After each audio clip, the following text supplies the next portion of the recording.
ક્યારેક પૈસાની જરૂર પડે અને હાથ લંબાવી દે, શું એટલે દોસ્તી?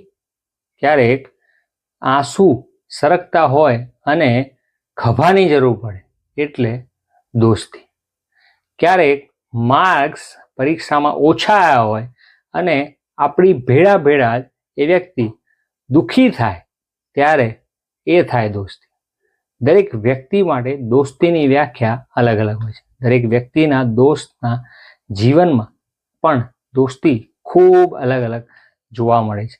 તમારી દોસ્તીની વ્યાખ્યા શું છે? કમેન્ટ કરીને જરૂરથી કહેજો. કારણ કે દોસ્તી એક એવો શબ્દ છે જેમાં માત્ર સંબંધો લોહીના નથી હોતા, તેમાં સ્વભાવના, તમારી લાગણીના, તમારી હૂંફના, તમારી વાતચીતના આ સંબંધો પહેલેથી જે જોડાયા હોય છે તે અંત સુધી તમારી સાથે ભેળા રહે.